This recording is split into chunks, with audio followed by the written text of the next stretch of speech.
Alright, Shalom Yashra Allah. We are the Hebrew Israelites. Alright, we want to give all praises to the Most High and His beloved Son, the God of Israel, and His beloved Son, Yahweh Shai. Alright, we want to say Abanawa Yahweh, Ba'Shem Mashiach Yahweh Shai Barakatah. May the Most High bless you and yours for checking the video. Alright, and we want to give all praises to the God of Israel and His beloved Son. Alright, we are from the Hebrew Israelite gathering in the Carolinas. Alright, more specifically, the Truth or Die camp. Alright, my name is Ayash Maf. Alright, I got the brother Kadash with me and the brother Haqua Maf with me. Alright, we down here in Virginia right now. Just gonna hit you with a quick lesson. Alright, dealing with some of the history of you blacks, Latinos, and Native American Indians out of the book of Maccabees. Alright, the book of Maccabees is the second to last book, alright, in a part of the Bible that's known as the Apocrypha. Alright, but when you get one and you look on the cover, you'll see that it obviously says King James Version. Alright?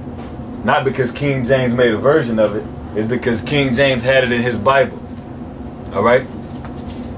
So for those that have not read it, or don't understand it, or don't have any knowledge of it, understand that it's part of the Bible. Yeah. Okay? How would you zoom in on Like, I was doing like get it on, alright, get it on cam. We're gonna get, you wanna put yours up to the camera. Alright? Because we actually got a 1611 version. Alright, make sure you get the Old Testament books. okay. And then you see the Apocrypha right there in the middle. And then it goes on to the New Testament. Alright? Ezra, Judith, then it goes on to Matthew. See, how many books is it? 16? In the Bible? Yeah. 15. Yeah, okay.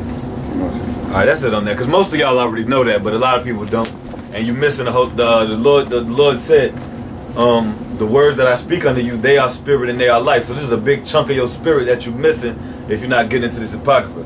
But with that being said, and actually they took it out gradually from 1826 to 1828 because English investors said that they would stop putting money into Bible making companies unless they took it out. Alright, so it was either print no Bibles or print Bibles without it. So the obvious choice was we're going to keep some of the word going.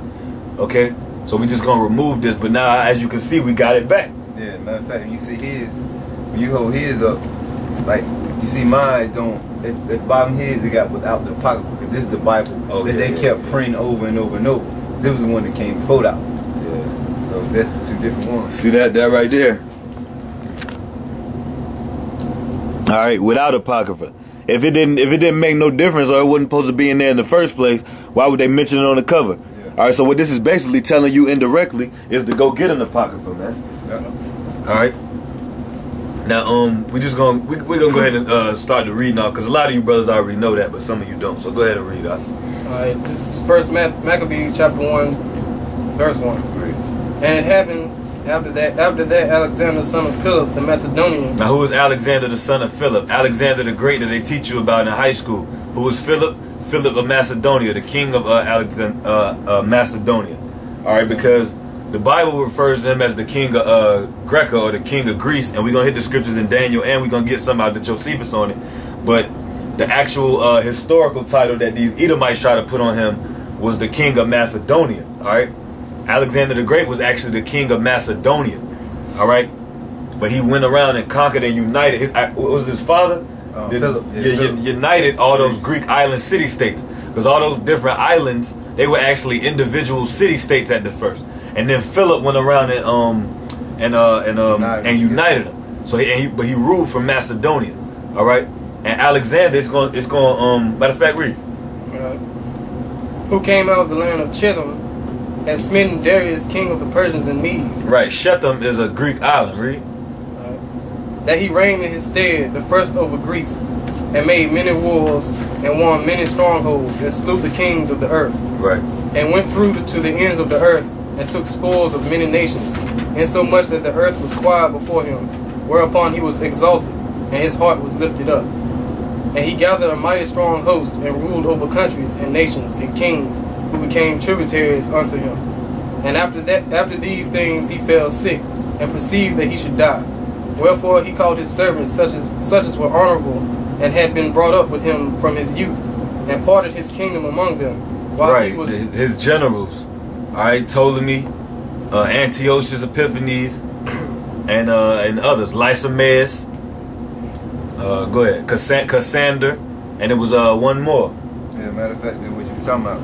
If you go to Wikipedia and type in Alexander the Great, it'll give you Alexander III of Macedonia. And actually, he gonna read that aloud, but a lot of people don't. They got a problem with Wikipedia. All right, but when you go to Wikipedia, it'll actually tell you, because people say, oh, people can put anything on Wikipedia, da da da. All right, if a point on Wikipedia is being debated, or if they're not sure about it, they'll actually put a caption at the top and tell you that they're debating the topic to see if it's really true or not. They'll tell you this might not be true, this may be true, but we're debating it here. Visit the website and watch the debate or something. All right, go ahead, read. It said, Alexander III of Macedonia, commonly known as Alexander the Great, was the king of Macedon, a state in the northeastern region of Greece, and by the age of 30 was the creator of one of the largest empires in ancient history. And when you skip down a little bit, it goes to his father saying, in 336 BC, he succeeded his father Philip II of Macedonia, which is what the brother just read, to the throne after Philip was assassinated. Philip had brought most of the city-states of mainland Greece under Macedonian hegemony.